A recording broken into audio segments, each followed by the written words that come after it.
Tell me, why do you want to become a star?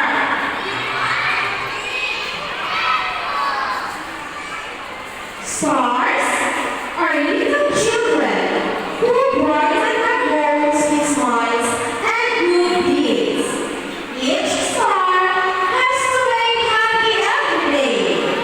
Her mother or father, sister or brother, she has to keep herself brightly shining by being clean, truthful, and obedient.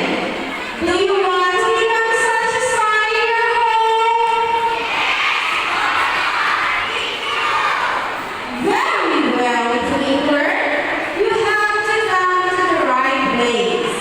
But before you join the classers, you have to make a promise. Will you say promise now?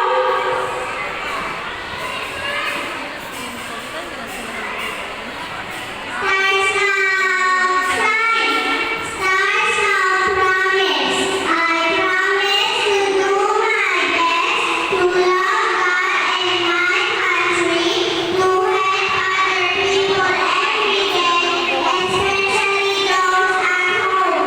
Ready, run! At this time,